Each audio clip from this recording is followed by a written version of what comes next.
Hey, what's up, everybody? It's just Charles, and I welcome you guys to another episode of the Dreamerspro Show, where we cover everything from sports, hot topics, classic debates, entertainment, and we give you guys a fresh perspective on things and how we see them. Today we have an interesting episode for you guys that we definitely want you guys to stick around for. So make sure you like the video and subscribe to the channel. Excuse my energy if it's not there, just feeling a little bit under the weather, so just bear with me. Anyway, let me get into this topic here. So this morning I was doing some research on a topic that was centered on some comments that Shannon Sharpe, some very strong comments that Shannon Sharpe had to make about Aaron Rodgers. So while I was doing the research, while I was doing the notes for that show, I started seeing other stories surrounding the principal story, which was the other video, the other show that we worked on.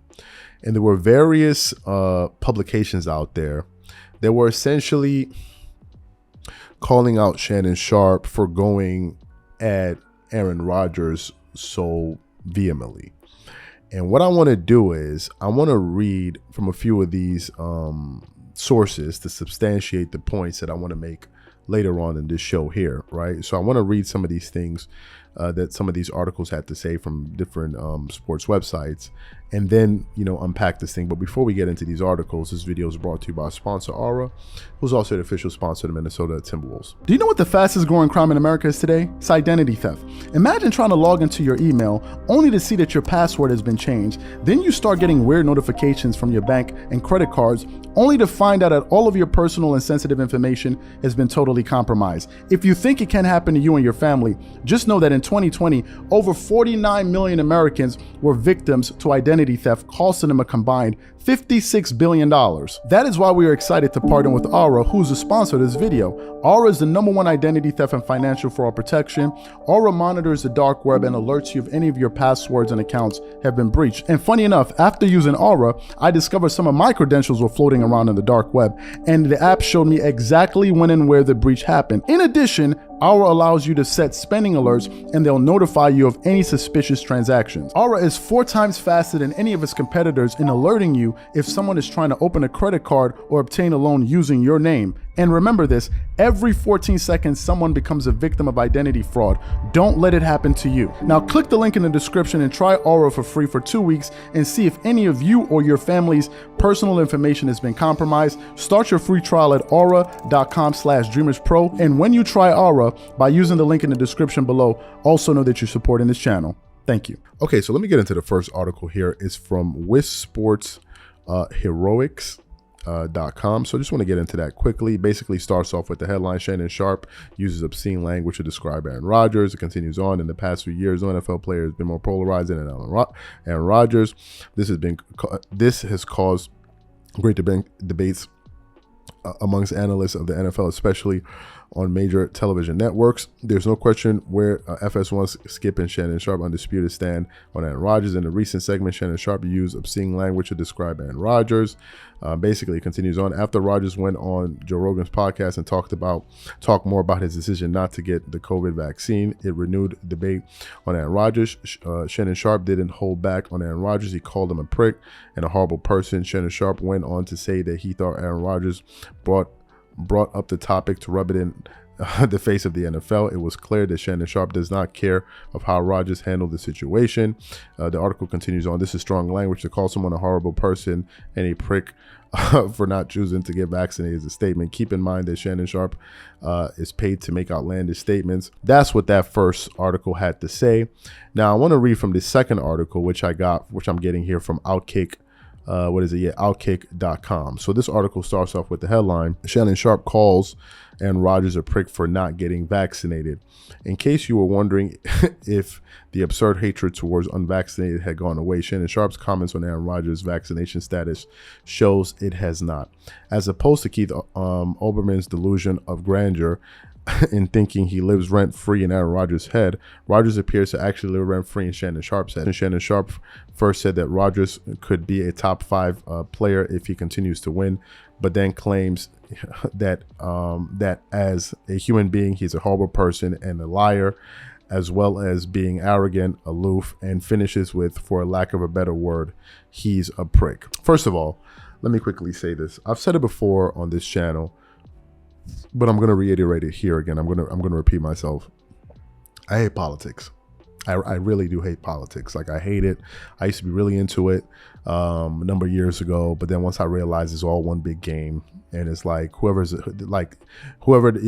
they can take advantage of, that's what they're going to. I can't stand politics, right? That's why I rarely discuss it. And I can tell when people are being political on the left. I can tell when people are being political on the right. You can understand the jargon. You can understand how they're leaning with their writing and all of that. I was able to pick up on all of it there. So I don't even want to spend a second of my time addressing any of that, because I can pick up on it, and it already annoyed me. So that's the first thing I want to say. Like, I hate when they do that. So I just want to get that off my chest. Now, back to the topic here. Do I think Shannon Sharpe should have apologized rather to Aaron Rodgers? Absolutely not. Absolutely not. I think essentially what he is saying is that you aren't bigger than the program. What these guys are talking about in those articles is not what Shannon Sharpe is talking about. Shannon Sharpe, I don't think, cares if Aaron Rodgers got vaccinated or not. I don't think he cares.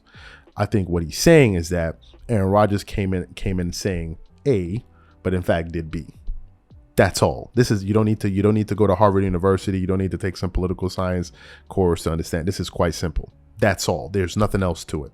Nothing else. Forget about all of the technical language that they put in. That's just a bunch of nonsense to flip people's brains around. That's all. Right? I think that's the only thing. And that's what he was talking about. If they have a rule, you follow it. If you don't want to follow the rule, do what Kyrie Irving did. Period. End of story. Case closed. We're done. Secondly, moving on to point number 2. I sincerely believe that Shannon Sharpe believes that had that been a guy like Lamar Jackson, he would not be able to get away with it. He would not be able to walk out of the fire unscathed. Right? That's the other thing. And I believe that plays a role into the level of frustration that Shannon Sharpe exhibited when he was talking about Aaron Rodgers. That's the second thing. The third thing, I've heard Shannon Sharpe go at Kyrie Irving before, Russell Westbrook before, really, really, really, really hard. And he said some very, very harsh things about those guys. I never heard anybody say that he should come out there and apologize to them. In fact, most people found it to be entertaining. I've heard Shannon Sharpe go at Kyrie Irving all day, every day, and nobody says anything about it. Nobody. Even the people that get on Stephen A. Smith for going at Kyrie never say anything when Shannon Sharpe goes at Kyrie Irving. But the moment he says something about Aaron Rodgers, now y'all want him to apologize. Well, why don't you want him to apologize when he was going at Kyrie or Russell Westbrook? Where are those apologies? Why didn't anybody ask for him to apologize then? I'm not understanding here. Where's the level of consistency here? What is going on here? Why all of a sudden you want him to apologize? Right? I never read any articles dedicated to the things that Shannon Sharpe said about these guys, and at the end asked him, hey, do you think he should apologize or should he dial it back? I never heard any of this. Now, was prick a strong word? Yes, it was, kind of. But so is jackass. Go look up the meaning of prick in the way that he was using it. So is the word jackass. I've heard Charles Barkley call these players a jackass. That guy, he's just a jackass. This and this and this. So I never heard anybody running up there talking about he should apologize for that. Like, what are we talking about? I never heard this outcry of people now saying, oh, please apologize to this guy. This and in fact, people laugh. People find it to be funny. So I'm a bit befuddled by all of this. So really, I'm going to hand this over to the audience. What do you think about all of this? What are your thoughts on all of this? Whatever you guys think, please leave your thoughts and comments in the comment section. Please leave your thoughts in the comment section, and we'll definitely catch y'all in the next episode.